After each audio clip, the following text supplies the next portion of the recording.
So what's up, y'all? Welcome back to another video. I didn't crack my hands at the beginning of this video, man. I noticed I do that like at the beginning of every video, but y'all already see what time it is, man. We got a nice little balanced update.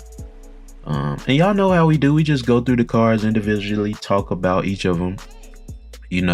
Only 5 today, so it's not nothing too crazy. It's looking like.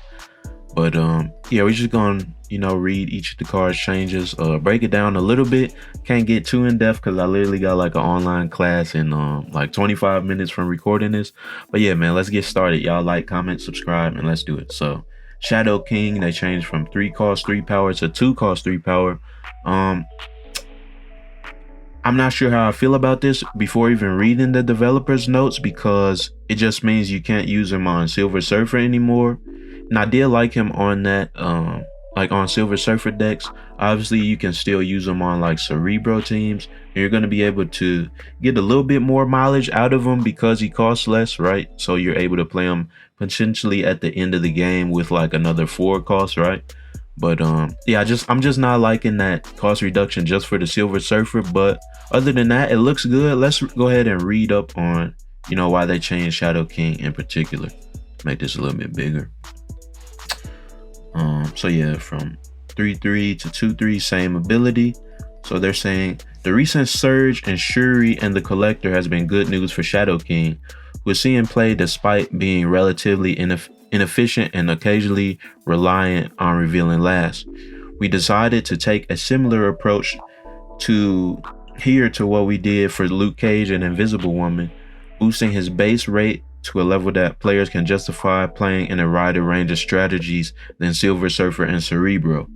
We expect this will also relieve some of the pressure on Shang-Chi by diversifying the ways in which players can counter huge amounts of power. So obviously, man, reading this analysis, they're much smarter than me, man. They were thinking outside of Cerebro and Silver Surfer, as I just mentioned. And just wanted them to see more play. Like they said, he's gonna be able to counter like Shuri decks. Yeah, he's gonna be able to counter Shuri decks now to a better degree, right? Because he costs less. So you're gonna be able to play him a lot more. So overall, yeah, man, this looks like a pretty good change for Shadow King. I don't think this makes him like a super broken card or anything like that. You can still counter him with like Cosmo, counter him by playing a Patriot deck where you're hiding everything behind Invisible Woman.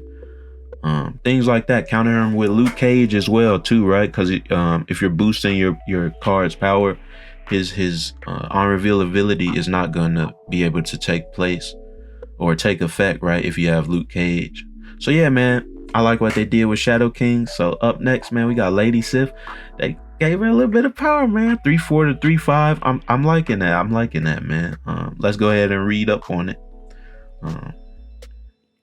So Lady Sif is one of those cards that's always been solid and had a home in a couple specific decks, most obviously Apocalypse, Hela, and Agatha. However, her individual performance hasn't been stellar, and when a linchpin card for so many decks isn't doing well, we like to poke at that a bit.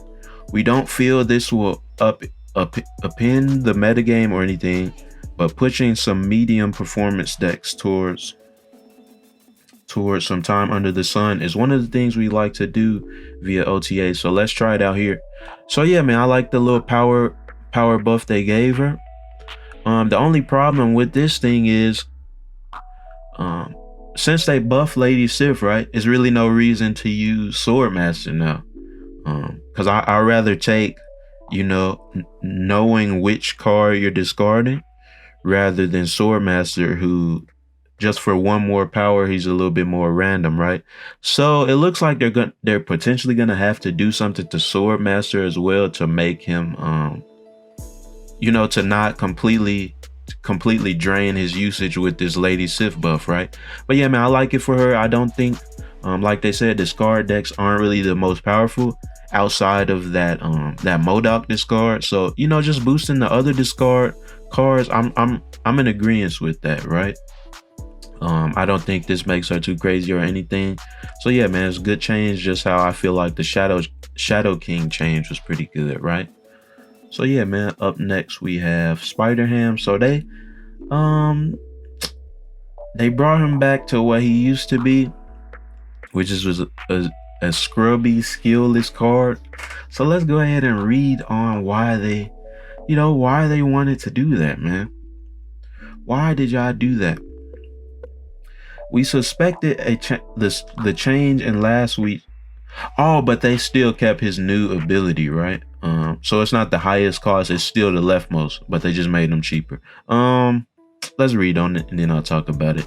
We suspected the change in last week's patch might be damaging to Spider-Ham's usage, but we weren't sure.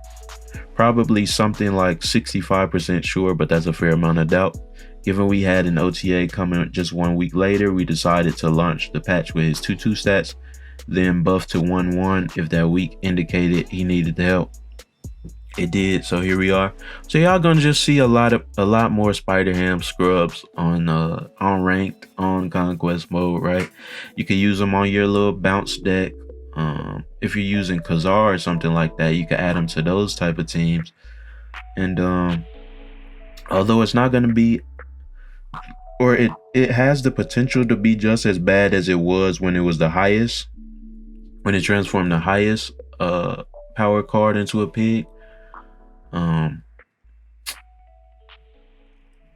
I just think the ability change is going to, prevent him from being the issue that he was, I guess, like a few patches ago, right? Where he was really cheap and his ability was stupid. Only card that really saw benefit from him was like, if you had Infinite in your deck, if you had like a Tuma, Sentry maybe, Typhoid Mary, like those type of cards, right? Where you typically want to get rid of their ability or find a way to work around them.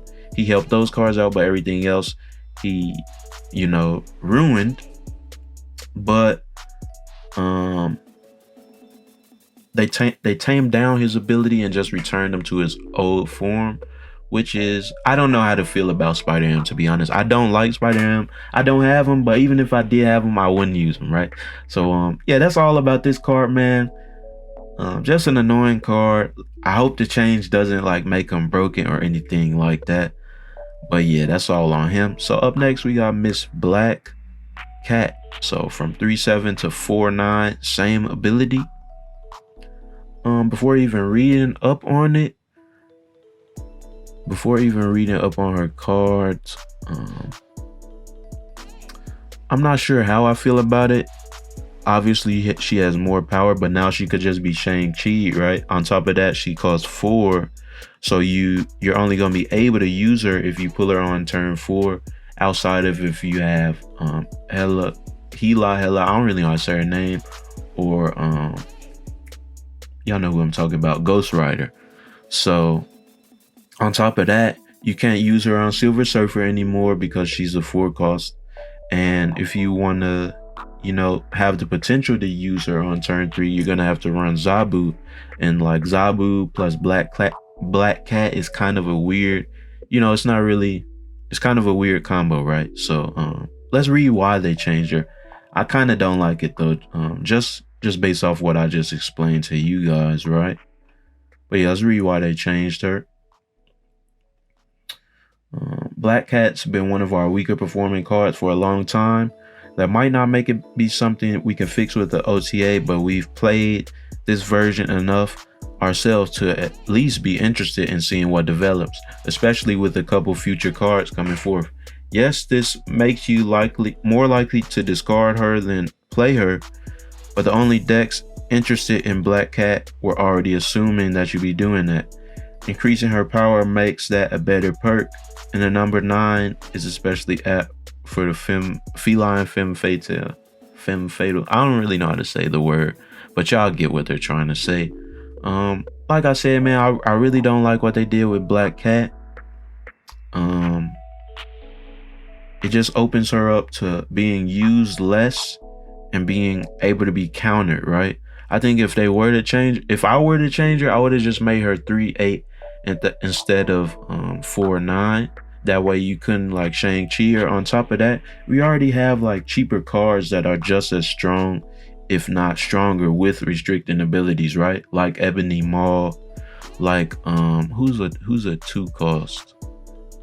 I don't really think there are any 2 costs, but y'all get what I'm trying to say, right? Like we have cheaper cards with restricting abilities that give you a lot of power. Why not just give her 3-8? I don't think that's doing too much, for the simple fact that you're only gonna be using her on discard anyways, right? But it is what it is, man. We'll see if actually we probably won't see that people use Black Cat more often, but or y'all won't see it. I'm gonna try to use her for a video, you know me, but yeah, man, let's get to this collector, the last card they changed, man. So y'all already know I hated Loki decks, bro. I was not a fan. If y'all go watch that like 2-minute video I did on Loki, bro, y'all can understand that. But as a result of Loki's release, they want to nerf Collector, which I disagree with off tops, right? I feel like they should have nerfed Loki instead, bro. Why is he 3-5 and Thor? Why is Loki stronger than Thor as a card, right?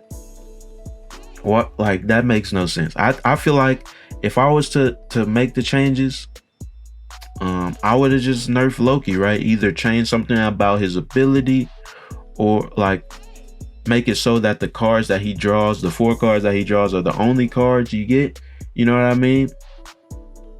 Or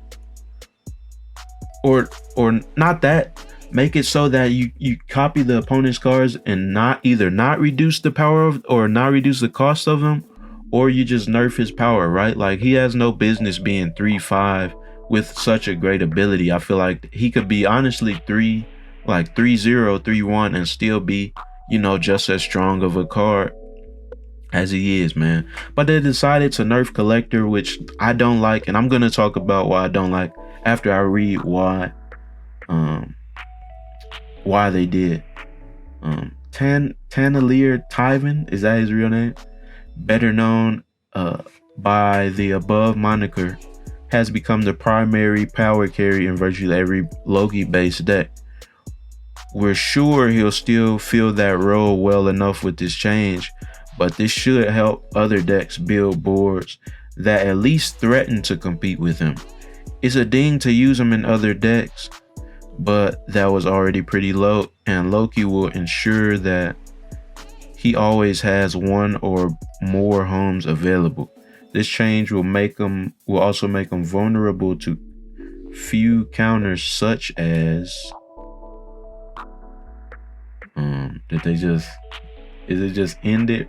Is it gonna end it right there? All right, man. So yeah, they nerfed the Collector, bruh. So now it just means that if you don't have Loki and you wanted to use him on like a Devil Dinosaur team, like a Devil Dinosaur deck, you can't, right? Because he's too weak. Yeah, man, they nerfed Loki decks by nerfing the Collector. They should have just nerfed Loki, you know, and allowed Collector to still be used on other archetypes other than like a Loki team, right? And yeah, man, I don't like the change. Now we're probably gonna see Collector only on Loki decks now, but it just takes away all his other utility, you get me? But yeah, man, that's gonna be the end of this balance change. Here, let's see if they did like any conquest stuff or anything like that at the bottom. Nah, just okay. Yeah, just bug fixes, nothing too crazy, man. But yeah, man, that's gonna be the end of this video. Hope y'all were able to, you know, get a little bit more insight, you know, about the game itself, you know, through my explanation and things like that. I hope y'all enjoyed, man. Y'all leave a like, y'all leave a comment, man. Road to 1,000 subs. I think we're at like 111, 112. So I'm thankful for everybody who subscribed up to this point, man. But yeah, that's gonna be the end of this video, and I'll catch y'all next time.